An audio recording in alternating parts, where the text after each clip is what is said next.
Welcome to the Afghanistan Project Podcast. I'm your host, Beth Bailey, and today I am so excited to bring back Andy Sullivan, the Executive Director for nonprofit No One Left Behind. I think you've been on since you got your new title, Andy, but time is this weird thing that I don't remember how it works anymore. So this is a huge new development, so exciting. And for anybody who hasn't heard Andy's impressive bio before, he is a rather special dude. Andy's an Erie, PA native and a graduate of the Virginia Military Institute. For over 9 years, Andy served as an infantry officer in the U.S. Army and was deployed to Iraq, Eastern Europe, and Zabul, Afghanistan. Andy has his master's in public policy from Harvard's Kennedy School of Government. Guys, we're so excited to have a Harvard graduate here. Thanks for being here, Andy. Well, thank you for the kind introduction, Beth. I think you've way oversold it. I am excited. I think this is the first time I've been on since I, was promoted from Chief Advocacy Officer to Executive Director, and I don't think I've seen you since I had gone to Albania and Qatar and saw, the incredible allies that were there. So I'm excited to be here, excited to chat with you, and as always, thankful for all that you do. Oh, gosh. Well, I'm excited because, if anybody has read the things I've written about those trips, they know that you did some pretty amazing things to make them work. And if they don't know, they're in for a ride because I have talked to you but not seen you since then, and I have been floored, which is why you got the introduction you did. If there were people who could carry you in on a chariot for free, I would have set that up, but I'm not that cool. So I am, without further ado, I would love for you to tell that story from, tell everyone what No One Left Behind has been doing behind the scenes to help all of the SIV applicants who found that they didn't have travel to the U.S. after all of these suspensions started taking place. Yeah, and I know you've had guests on that have talked about this, so I don't want to rehash it too much and go into too much detail, but I will hit it kind of briefly to scene set for folks that maybe don't know. So when the new administration came in, there were a bunch of executive orders that were promulgated. There were really three that concerned us, two that impacted us right away, and one that we saw as kind of a black cloud looming. So what happened is, one, the refugee program was paused. Two, foreign aid was paused. And then three, an executive order was out there that tasked both DHS and Department of State with looking at the vetting requirements for other countries, basically with an eye towards, can we admit foreign nationals from those countries? The implications of that were, for SIVs, the foreign aid immediately paused flights from International Organization for Migration that previously provided flights for SIVs to come to the U.S.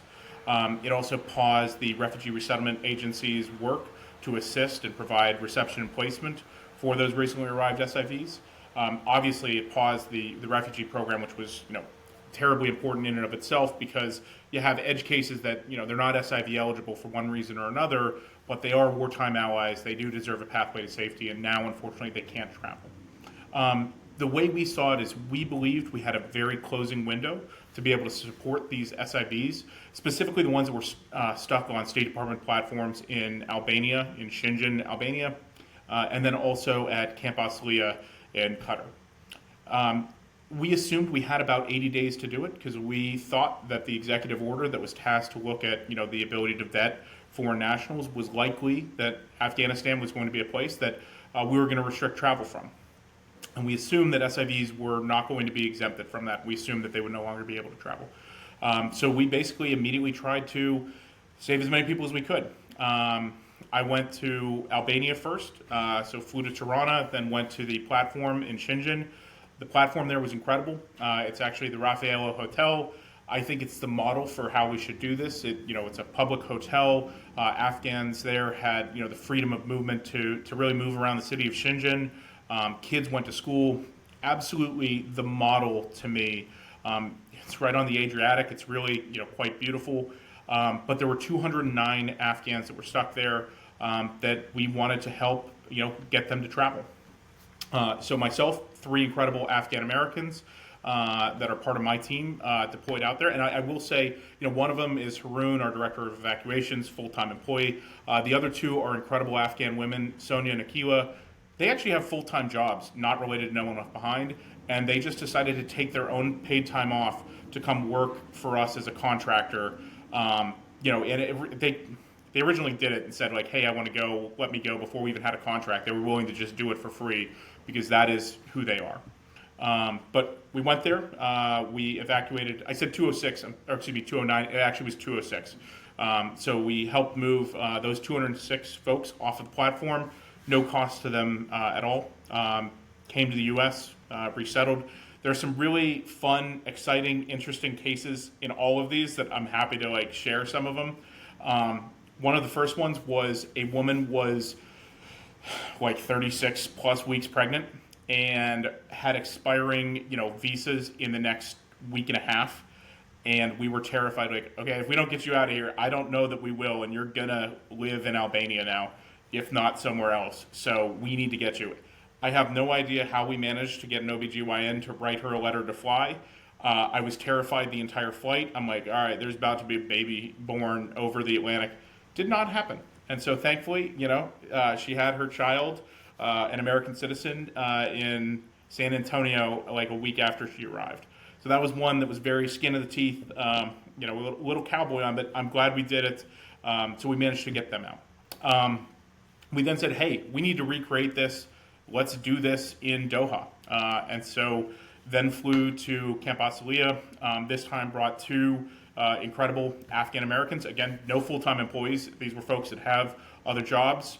Samad and Mustafa. One fun fact, Mustafa is actually Sonia's husband. So after he stayed, watched the kids while she went to Albania to help Afghans. And then, she watched the kids while he went to Qatar to help Afghans.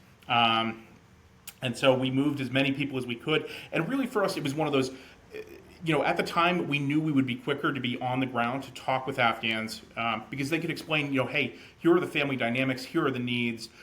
Yes, I do have some, family support in the U.S. No, I have none. Can you please help me, with resettlement? But even more than that, I think it was important that we showed, hey, American citizens still deeply care about you. Despite any changes to U.S. government policy, Americans still care, veterans still care. We're going to keep our promise, and no one left behind is certainly going to help move you.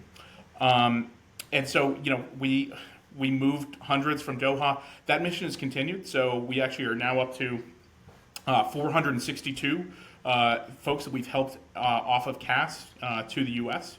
And now, we're continuing this. The majority of what we're doing now is out of Islamabad. So as of today, it's 1,151 that we've helped out of Islamabad. We're also doing other third countries, 367 from other third countries, Rwanda, India, Germany, France, Indonesia. One of the very first cases we had was actually like Western Java, just kind of in the hinterlands where folks had to escape, and that's where they happen to be. I know this is the Afghanistan Project Podcast. We are not an Afghan organization, so we help Iraqi allies as well. We've also assisted 18 Iraqi allies that have received their SIVs and come to the U.S. I would say 99% have been SIVs, but we've also moved a handful of follow to join asylees back when they were still able to move. A handful of other IV cases where, quite frankly, the U.S. government needed help, and we just said, hey, we'll take it. So as of right now, today, we have booked a total of 2,248 flights, again, at no cost to any of the recipients. We have 44 that are waiting on departure. We have 31 in our queue that are going to be booked soon. And for those that have traveled and arrived to the U.S. is 2,204 as of today. So for people that are saying like, oh, there are, everything's shut down and no Afghans are arriving, if you're actually working with Afghans, for sure they are arriving. And so, we've been incredibly honored to be able to support them. Now, I had mentioned that we thought, hey, this executive order was going to stop SIV flights, SIVs being able to arrive. That has not happened. So some of the great advocacy work that we've done alongside our partners at Evacuate Our Allies, Moral Compass Federation, the veterans organizations, because of that, the travel ban did come out. Afghanistan is part of it. However, SIVs are clearly exempted. We think that's a major win when you look at the presidential proclamation on that travel ban. President Trump makes it clear that SIVs are a special population. We have an obligation to our wartime allies, and we're incredibly thankful that they have been secured and that they're able to still continue to travel. Obviously, there's still plenty of things that are challenges out there. There's not as much support to our Afghan SIV allies as we'd want to see. But they're able to, they're still able to come to the U.S. and they're still able to start a new life, and for that we're incredibly thankful. That's amazing. I mean, every one of those people would have still been sitting there without help. Yeah, you guys were able to respond to that so fast, and it really was. I mean, I remember those days. They feel like years ago. Like the last 7 months, 6 months feel like years have passed. I'm aging in dog years. I mean, if you don't remember, the last time I saw you had a full head of luscious hair. Absolutely. I don't know what's happened here. Yep. It's just all, I get you. I've got twice as many grays as I had in January. That's what I'm saying anyway. Two gray hairs. Oh, you're funny. That's you trust me. It's just amazing how fast you guys turned on that, because it really was.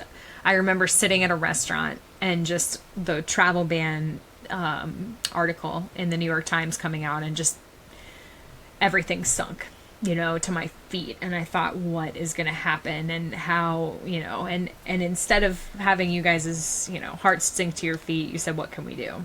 And that is the measure of an excellent organization, because that's not what you guys usually do. You're helping people get set up here. You're helping, there's so much that No One Left Behind is doing. You are taking care of people. You guys have changed your mission to supporting people in Pakistan and things of that nature during all of these crazy times. But, you shifted again, and I'm not surprised. And I'm so glad that you did. Yeah, I mean, it has been incredible. I mean, historically, we've gone where we thought the need was. And, when there were government-provided flights, when there were, refugee resettlement agencies that were able to immediately provide the 90 days of reception and placement, we looked at where can we be most effective, and that largely was, upskilling, that was providing, grants or loans for cars, educational, opportunities, those kind of things. But, we saw, I mean, not to get too, psychological with it, but you look at Maslow's hierarchy of needs, the most important thing we could do at that time was trying to get people to safety, because we were very worried that if we didn't, folks could go back to Afghanistan with a, U.S. FOIL, a special immigrant visa in their Afghan passport. And so for us, we tried to reorient. Now, that said, I'm also incredibly proud, because we've continued our other programmatic efforts. We still are doing emergency rental assistance for folks that are on the other side of their 90 days after they get here and they've run into hard times. We are still doing, our Pakistan work has increased as we, offer, guest housing, safe housing to people, assist with visas, all of those kind of things. Our advocacy remains full steam ahead. All of those things are, continuing. And actually, we just launched this year as well a America Allies scholarship program in partnership with the Afghan Future Fund, where we'll be giving scholarships up to $20,000 for folks that are pursuing everything from master's degrees to associate's degrees to bachelor's degrees to folks that want to be HVAC technicians or get their CDL. So really excited that we're able to continue doing all of those programs in addition to the flights. Yep, and it just shows how much the American people from across the political spectrum support what you're doing, which I think is something that is heartening to those of us who are just, plugging along, trying to make things happen as lots of things are changing. It can feel really disheartening, but to know that there are people who really care, and they care enough to put their money behind helping people, that is such a comfort, I feel like, in these times. And so I've been so happy to watch what you guys have been doing, and just know that in the midst of moments of wanting to pull my hair out of my head. I would love to ask one thing. I know, this might be going into the weeds too much for some people, but from my understanding, having talked to people in the SIV program dealing with the care team and such, you're kind of put with a resettlement program by the care team generally, that they tell you, here, you're going to resettle here, and this is the group who's going to kind of receive you, right? But that was all paused too when you guys were doing this. So were you having to find resettlement groups to send people to? Were you doing that whole coordination aspect too? And how were you finding people? Because at the time there was a stop work order as well. That meant that those resettlement groups were not getting federal funds. And I know I had a couple people from React DC and Keeping Our Promise and Mass Afghan on talking about, the ways that they were going to try to fund assistance to Afghans in spite of the stop work order, but I know that had to be so difficult. So what was that whole process like of trying to assure people for when they got to the U.S.? Yeah, would love to answer that. I mean, I'm also going to go back and backtrack because I just want to mention one thing. You had talked about like broad support across the political spectrum, and there's just one data point that I wanted to give you. There was a very nice New York Times piece that talked about us and featured us, and we were lucky enough to be on the front page of it. In the first, I want to say it was 8 hours, we had $140,000 worth of donations.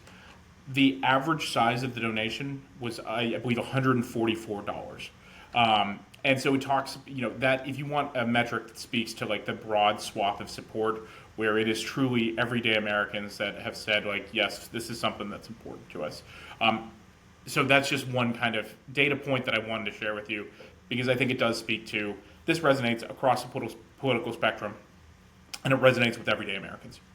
To the question you actually asked, I mean, listen, I don't have to answer the questions you asked, but I wanted to share that one, and now I'll actually answer the question. That was important. I'm fully, you're absolved of that. That was a good one. I appreciate it. So it was not usually the CARE that did it. It was actually IOM that would coordinate. And yeah, I mean, bottom line is we knew for us, success wasn't going to be just bringing people here, because we didn't want someone to show up and be like, okay, I just arrived to the DFW airport and now I'm homeless under a bridge.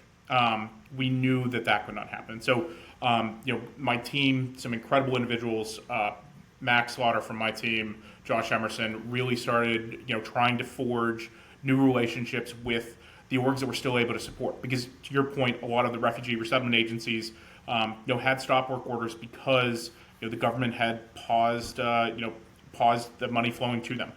They have now restarted. Just to also point that out, the ones that are back now are offering services, but at the time it was paused. And so yeah, we were quite frankly so reliant and so thankful for the incredible partnerships that we forge. I think I can give you some stats on that. So as we looked at folks coming in, first thing we did is no one left behind internally set up hubs in Northern Virginia and Sacramento, because we knew historically those were the two biggest Afghan diasporas. That's where the majority of people wanted to go. We have 12 incredible SIV ambassadors. Those are Afghan and Iraqi Americans, most of whom received an SIV as a principal SIV. Some have, a handful have arrived as derivatives, but they were just incredible in welcoming people, helping them resettle. But then the private sponsorship groups that we have helped just forge partnerships with, I truly cannot say enough about. There were 155 so far, and this continues to grow every single day. 155 cases, 697 individuals that have been helped by these different private sponsorship groups. Some of the biggest ones, Community Sponsorship Hub, Pacific Refugee Support Group, Keeping Our Promise out of Rochester, Hello Neighbor out of Pittsburgh, and Hearts and Homes for Refugees out of Westchester, New York. These are the biggest ones.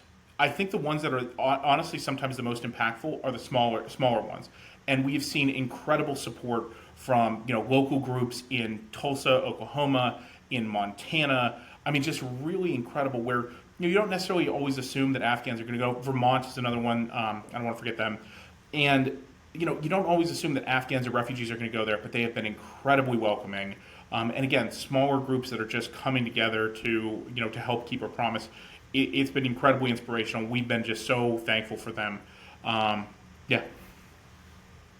That's incredible. And, there's more to come. And so this seems like a good time to transition into what I always love to hear, Andy's numbers breakdown of what's happening with the SIV program, how many people are, all of those things that literally, Andy, every time I sit down with the quarterly report, I second guess myself and I'm like, nope, I don't, nope. And half the time, if I'm writing about it, I'm like, hey, Andy, am I doing math right? So I would love for you to do my work for me and tell me how many SIVs are remaining and all of these really important details that will give those who are still waiting on SIV, because there are many of them, some hope about what's happening and what they can expect, basically.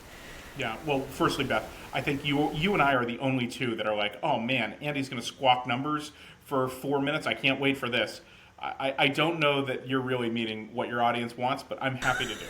So. I think they do. They ask me all the time about the SIV program. You are underselling yourself, sir. Please do your magic. Do your magic. Right. Well, okay. So, one of the things that we've looked at is what were visa issuances before the election and kind of where are we now?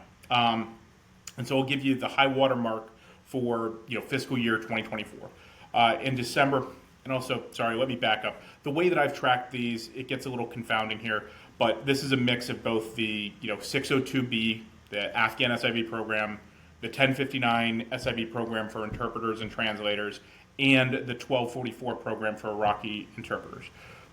The 1059 and 1244 program, it's negligible numbers. I mean, we're talking a dozen or so at most a month, so it doesn't confuse it that much, but in case someone wants to sharpshoot my work, that is how I got to the numbers that we got here. So high water mark was December of 2024 for this FY. Total visas issued was 3,469. Principal visas issued 779. The most recent month that we have data for, and this is separate from the Afghan, quarterly SIV reports. These are the monthly immigration statistics. In May, we saw 964 total visas issued, 268 principals. Basically a 72% drop on visa issuances. That's concerning. I mean, there's no other way to say it. When you look at how much the backlog is, we obviously want to see more people move quicker. Obviously, we still need to have the robust vetting that happens, the medical clearances, all of those good things that are required as part of the SIV program. But we do want to see it move expeditiously. So that's a concerning drop-off. One point I want to ask, because I'm going to play devil's advocate here in a way that I normally never would. What if, because here's the concern, what you're about to say probably is the number of remaining SIVs, and I know it's not high, and there haven't been significant drives to increase. I mean, there have been talks about increasing the number, right? And it's been in certain bills. Is there any chance that the State Department is attempting to make sure that the people who get SIVs are the ones who are maybe the most at risk, or that they are, that we're giving, like, say, the 0 units? You know what I mean? Do you think that there's that at play, or do you think that that's probably not? You are such a charitable woman. Always have been.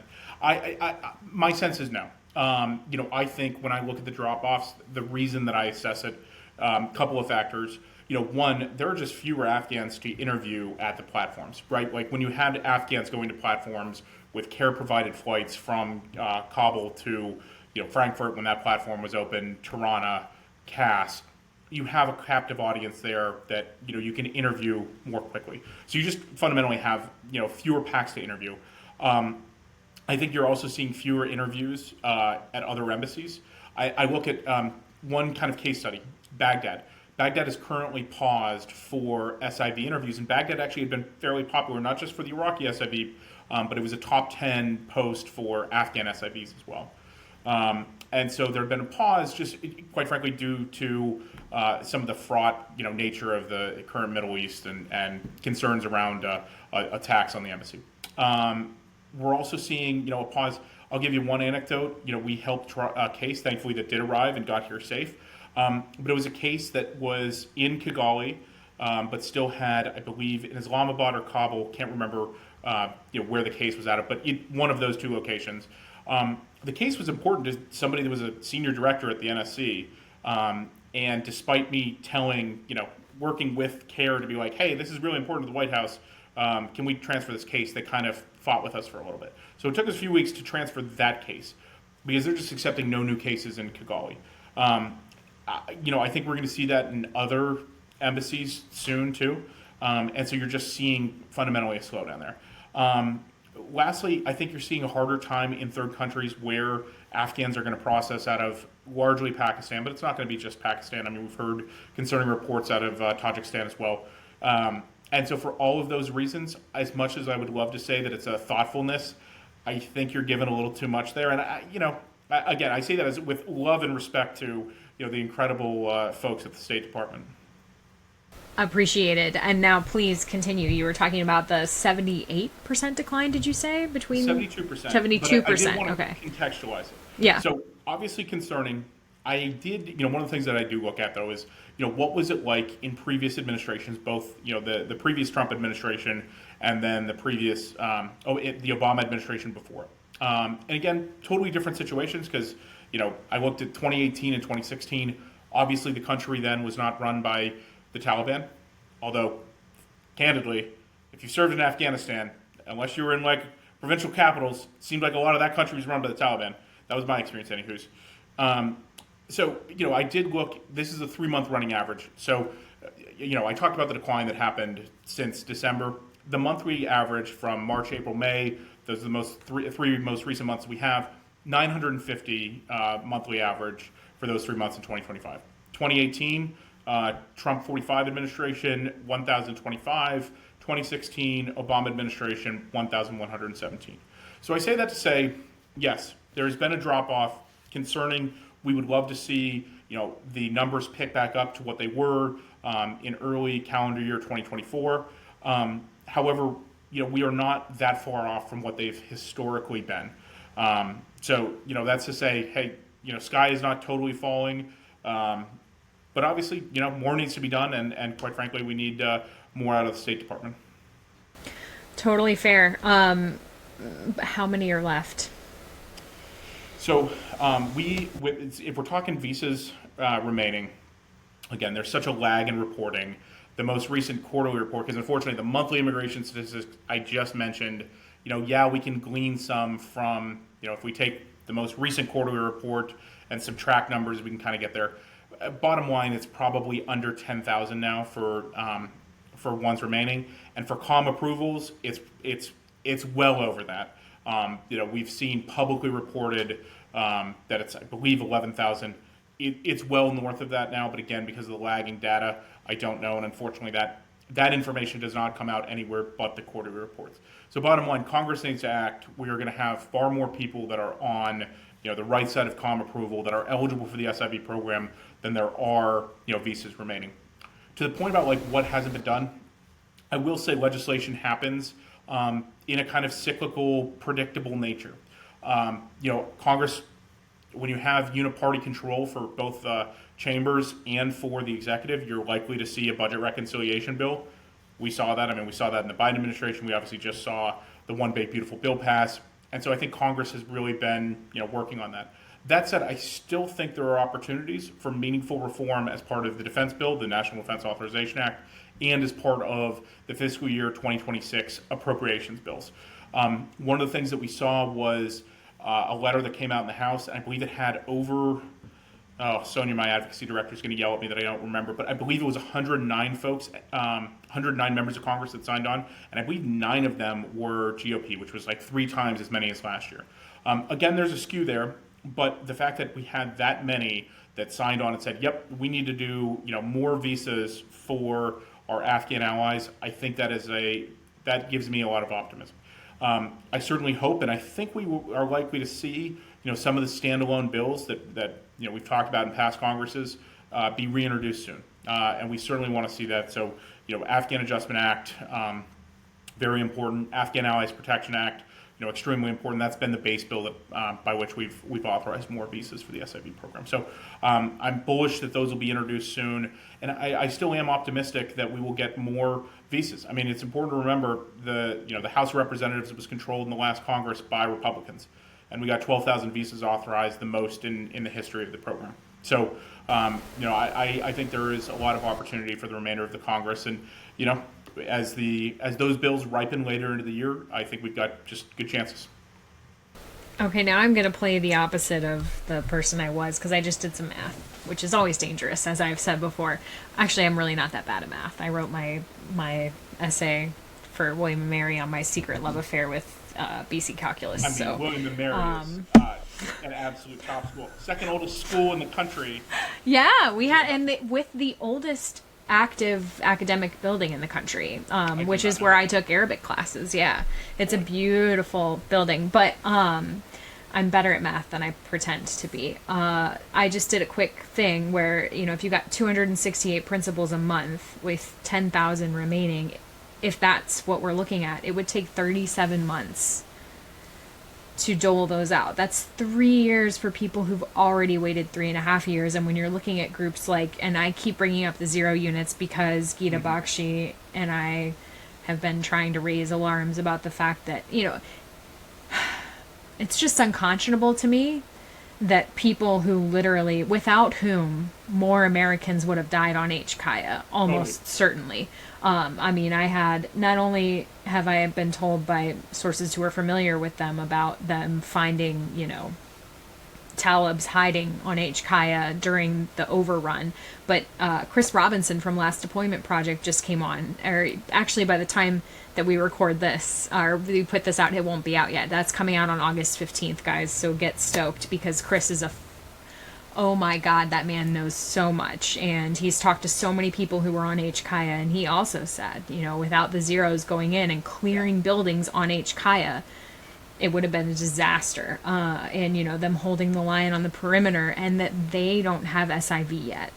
Yeah. And that they're sitting here and waiting, and now, here's the thing, they were waiting and it was all going to be fine, and they could have waited forever, but now, who's going to renew humanitarian parole for the ones who don't have SIV? They're losing work authorization. They're losing their jobs already. Like, what, they can't afford to wait 268 principals a month if those aren't them. There are 4,500 Zeros who need their SIVs. Anyway, I'm going to get off my soapbox because Gita's going to come on here and tell this too. Confounding, Beth. And I'm so sorry. I didn't mean to cut you off. No. Here's where it gets a little funky. The numbers that I give you for monthly, that's from the State Department. Those are external. For the guys that are here, they would be under USCIS, so they're not part of that. There you go. Where That's we get true. That number is when we reconcile in the quarterly reports the USCIS issuances with the State Department issuances from abroad. But your point, first of all, your point is 100% dead on. Also, shout out Gita Bakshi. Love her. I think she's one of the best in the space. She's incredible. Oh, dude. She's amazing. Just truly one of the best. Mm-hmm. But yeah, what's happening to the Zeros, and when you look at, quite frankly, how many of their family members were unfortunately left behind because these guys were tip of the spear in clearing HKIA, and unfortunately, could not get their families from all over the place. Here, it's terrible. And you look at, what's happening to them domestically and what could be happening to their families. To my mind's eye, it's absolutely one of the top priority populations that needs to be worked on. Agreed. Yeah. And that, what we're talking about on HKIA is just the end of their service. It doesn't, encapsulate all that they did in the 20 years before that, which was extensive. They are so important to what we have been doing. So, it's just, there's a lot of work that needs to be done, and it needs to be done rapidly, because for 6 months everything kind of languished, and I was heartened when I saw that President Trump spoke out. It was the weekend of the 20th, I think, when he said, hey, there are people at the UAE and I'm going to do something about this. And that was the first time I've heard him speak out, and I was very excited to see, is he going to do more? And this would be an ideal time for him to do more for other groups too who really need it. But I don't want to take this off onto that tangent. I would love for you to tell me about Islamabad and what's going on there, because I don't even know. When people tell me that they're sending people to Pakistan, I just immediately think, no. But, there are still many, many Afghans waiting on U.S. processing pipelines in Pakistan, and I would love to know what your take on all of this and what's going on there is. Yeah, I think there's no other option. I say there's no other option. That's a little hyperbolic, but fundamentally, Afghans are going to Islamabad because that's at least where they've been able to get visas in the past. Yes, the SIV program, hypothetically, interviews can be done at any embassy or consulate, but that's, again, it's not happening in Baghdad because they've closed down, other consular services for, non-U.S. citizens. Given the land border between Afghanistan and Pakistan, that is the one that's made the most sense. Iran is deporting hundreds of thousands of Afghans, and the U.S. has no consular services there. Some of the Central Asian stands have been incredibly brutal to Afghans coming there, and so quite frankly, they're going there because of a lack of options. And if you're voluntarily going to Pakistan as an Afghan, it'll tell you just how dire the situation is. What we're seeing is I think you're about to see a major drop in the amount of visas issued in Islamabad. Just quite frankly, due to staffing issues. That is my projection. Take it or leave it. But I think we're about to see just far fewer. That's happening at the same time that we know thousands of Afghans per month, truly thousands, are trying to transfer their case to Islamabad. Because if you have a KBL prefix and you were previously Kabul and care flights aren't going to be taking you to Albania or Qatar, where else are you going to try and go? Now, then the balance becomes like, how quickly do you try and move to Islamabad? Because again, it's incredibly tough there.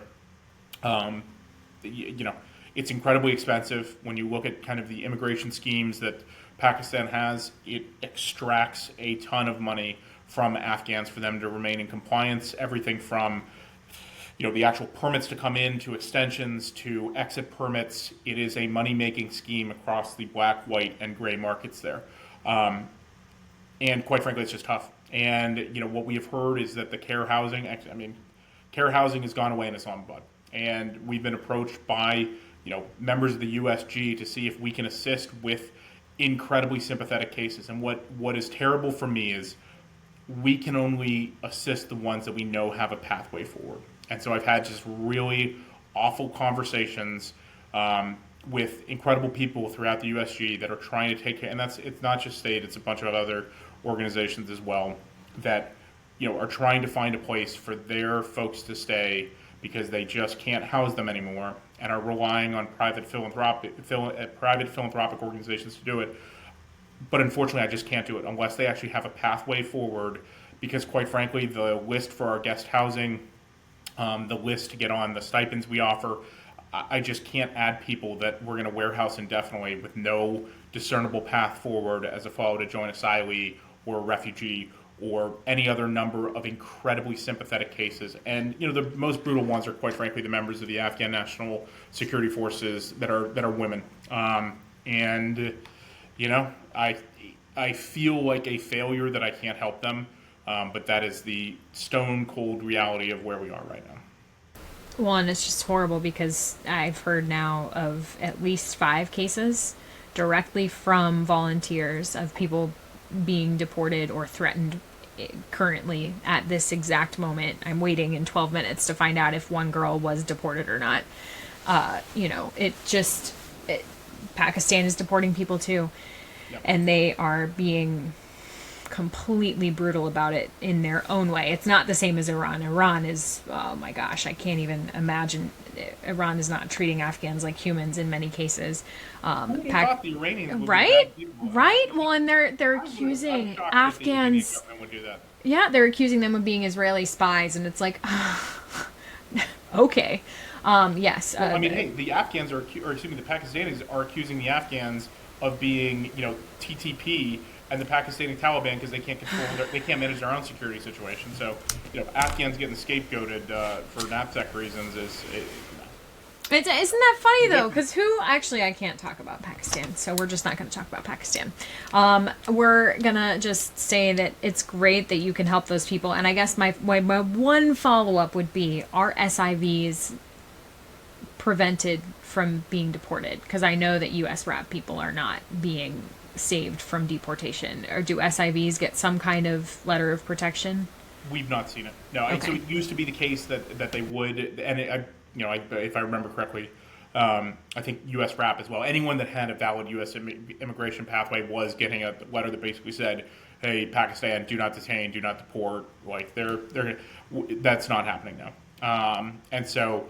Yeah, bottom line is we have seen folks that are in the SIV pipeline. Hell, we had Pakistani authorities come to our guest house and arrest and deport people. So, bottom line is, yeah. Gosh, man, I'm telling you, the gut punches just keep coming.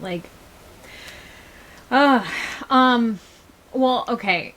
I have one last question for you. Is there anything else you want to talk about in the vein of Pakistan or whatever? I want to know what No One Left Behind needs. But before I get there, is there anything else that we haven't talked about that you want to bring up? Yes. but Yeah. it may actually wait to the end. Basically, Okay. I want to give a shout out. There are Okay. there are three of us that are constantly squawking about this, and we are centered in a way we probably shouldn't. Myself, I recognize that, and so at the end, I would love to give a shout out to some of the incredible partners we've had, not the CEOs or the executive directors of organizations, but like some of the people that are no shit, excuse my language, that are doing the work day in and day out, have been incredible partners for us. That your audience may not have heard these names, but they should, because they're the real ones doing the stuff. Yeah, that works for me. I'd love to hear that and let people know who needs more support too. So, No One Left Behind, you got this great influx of funds when everybody knew about what you were doing and helping save actual lives, How is that, this has now dragged on for like 6 months of there's more need, but there's probably not as much imminent. I've seen how things go ever since I've been covering post-withdrawal time with Ukraine and Gaza and all of the other, there's always a crisis du jour. So what does No One Left Behind need right now in order to keep up the drive to do what used to be done by other entities and support those Afghans who are able to get SIV and who need to get to safety? It's a great question. So I don't know that I told you. I had actually been doing an executive MBA program at the University of Virginia, and I dropped out when I became the executive director because I was going to Albania and Qatar, and I say that to say, I was pretty disappointed that I wasn't going to get my MBA. And boy, have I been hit with a business problem over the last 6 months. And, you talked about, when we originally came up with this, we thought we had 80 days and we could just do whatever we needed and we're going to move as many people as we could. And that was it. And that was a closing window. Well, now the question is, how do we continue to provide this incredibly necessary service as just a continuing program, as a program that we just do, it's just an activity that we do. It's incredibly capital intensive. There are not a whole lot of ways to defray the cost of an airline ticket, and so quite frankly, how can people help? It's money, and to kind of go into where we're at, Beth.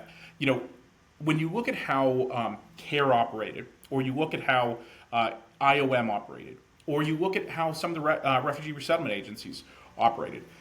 CARE is a government entity, right? You know what your budget's going to be, you know what your goal is set, and it's a predictable kind of thing.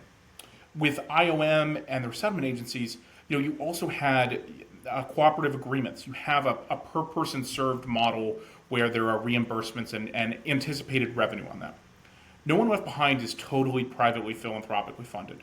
So this is an entirely different model. And so how do we take all of these things that were critical, but there was a predictable kind of cash flow, and there was a very clear link between per person served and revenue with what we're doing now, where there is not. And for anyone that is, in a nonprofit or is engaged in, private philanthropic fundraising, you have just a cyclical nature to it. Q1 and Q4 are your best quarters for when people are giving. I mean, think about like Giving Tuesday after Thanksgiving. Around the end of the year, that is when people give. Well, that's not necessarily when, Afghans need to travel. Like, they need to travel right now. That's like, there are folks that are coming up right now, and Q2 and Q3 are always tough for fundraising. So for us, it's been how do we solve that problem where you don't necessarily have this link and there isn't this per person served revenue model, and how do we hedge against all of the unknowns? And by that I mean, okay, did we want to rush out and move as many people as possible because we thought there was a closing window? Because we thought changes to U.S. Immigration policy were going to stop things? Absolutely. So we did that. Well, now it's like, okay, well, what do we want to do? I can't spend all of my money right now, because what happens if I have a really, really sympathetic case in 3 months from now that has no ability to move, is vulnerable, has expiring exit permits? And so, the way we're trying to navigate around it right now, so we're booking a little further out. We're telling people that it could take, up to 6 to 8 weeks to actually book them. And that's allowing us to, quite frankly, prioritize the really urgent cases. Folks that have expiring visas, folks that have expiring medical, folks that, maybe it's a solo female that we're incredibly worried about because she's in Pakistan, and we're just worried about any number of things with her. Medically fragile folks, pregnant women that we need to make sure we get them moved before we have to worry about trying to get travel documents for their kid. So all of those things are this incredibly complex problem that we're trying to solve on a daily basis. So to distill down your complex question, I would like more money. It's so funny that hit me. That was some trauma that just, what do you do when you add another layer of complexity and it has to go on top of everything else? That's like single mom life right there. And then I'm just like, this is my whole existence. If you have an answer, the answer is money actually too, for the single mom problem, and developing 5 more hours in the day. So, if we can find those two things, I think that we'll all be unstoppable and do all the good in the world with the time that we have. That's awesome. I hope that people jump in and help and recognize that now this is a route. This is a sustainable way to continue to help Afghans. If people are upset that things are not the way they want them to be, No One Left Behind has come up with a fix for that. Vote with your wallet, basically. To give you one sense of scale, Beth, this is one small one. In March, there were 1,110 visas that were issued by the U.S. government. In that same month, we flew 864 people. So we were, I believe, above 2/3 of all of the people that traveled that month.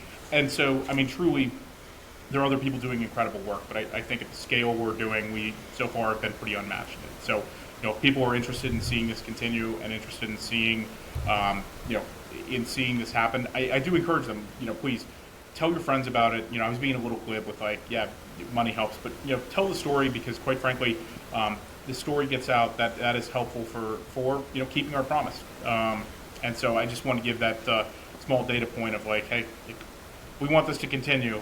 We do need the help. So. Absolutely. And it's totally valid. It is a solution, and it is a solution that could make so much difference for Afghans right now. They're just, you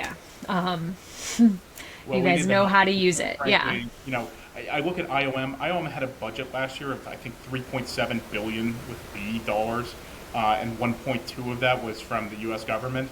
So as me and my plucky band of 9 full-time employees try and recreate that, I don't know. It's pretty tough. So, that is a high ask, but I'm gonna keep my editorializations right here. I'm gonna I want to hear these shout outs, and actually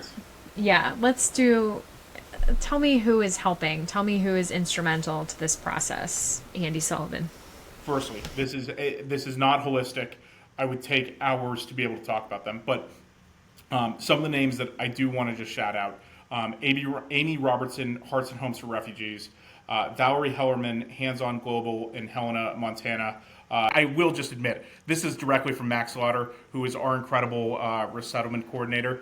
And so this isn't even my editorializing. This is multiple layers of incredible people whose names people don't recognize, but who are actually doing the work, not me or other people that bloviate, but the ones actually doing the work.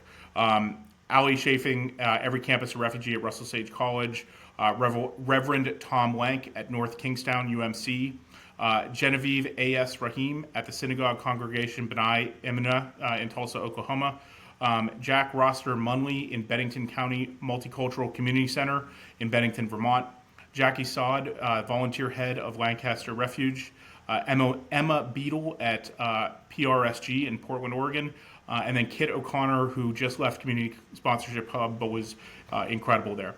That's just a handful. I'm not doing it justice. The amount of incredible organizations that have come together and really worked on this. I wish I could name all of the incredible people, but those are some that No One Left Behind and my team has just found incredibly invaluable. And just want to say, as we tell this story, I worry that we have this kind of there's an oligopoly of voices out there, and it's a shame because these are some of the incredible people that are doing the real work. So.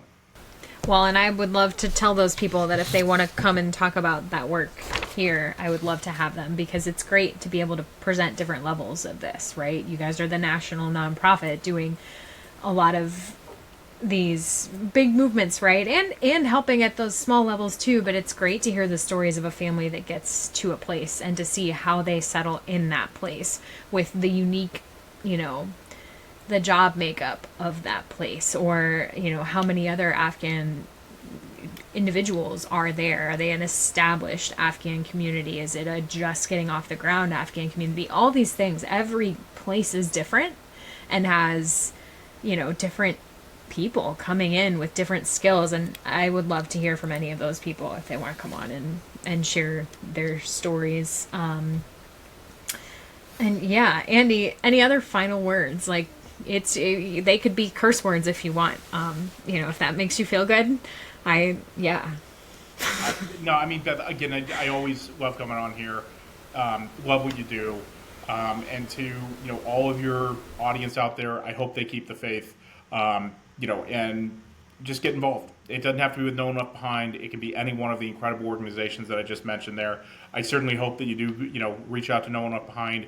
In addition to, donations, a lot of what we do, it relies on volunteers, and so we'd love to have you join us in that mission. So, bottom line is, it's like clearing a building. You got to just look for work and go do stuff. And it brings more to you than it takes from you in the end. I fully support this message. I have a letter today. I'm so excited and also so devastated, because here's the thing. I get more letters when people are more fearful of what their situation is. And so I want to read this letter and then close out. This is from a young woman. I will not name her. She referenced the individual who sent me her link and said, "I'm reaching out to you because I heard you're looking for real refugee stories. I'm a registered UNHCR refugee currently in Pakistan, and I would like to share my story in hopes it might help bring awareness to what many of us endure in silence. I've been waiting for U.S. resettlement for the past 4 years, and my case was submitted by UNHCR. I had my USCIS interview through IOM 7 months ago, but since then I've heard nothing. My visa is long expired, and I face constant harassment and extortion from police who threaten and detain us unless we pay bribes. I cannot legally work, and even when I find small jobs, employers refuse to pay me after months of work because I am undocumented.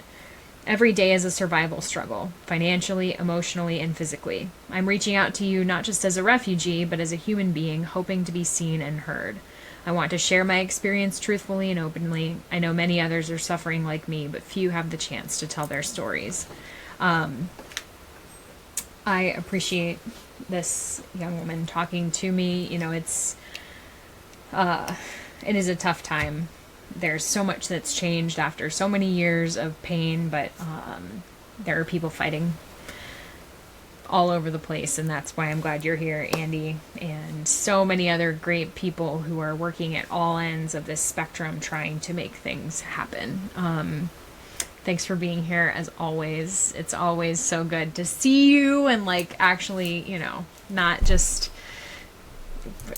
chat with you at very loud volumes at random intervals. So thanks but don't think that this fixes it. We're still going to need to send snarky signal messages back and forth here.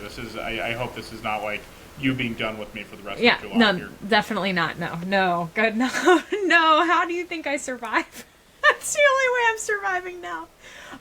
Well, thank you to everybody who listened. I know that this is vital information for so many people who are asking about SIV updates and wanting to know that there is hope for them, and that it might take some time to come just because of different funding difficulties, etc. But there is help coming, and no one has forgotten you. Thanks, everyone. Tasha Kaur. Hope to see you all again soon.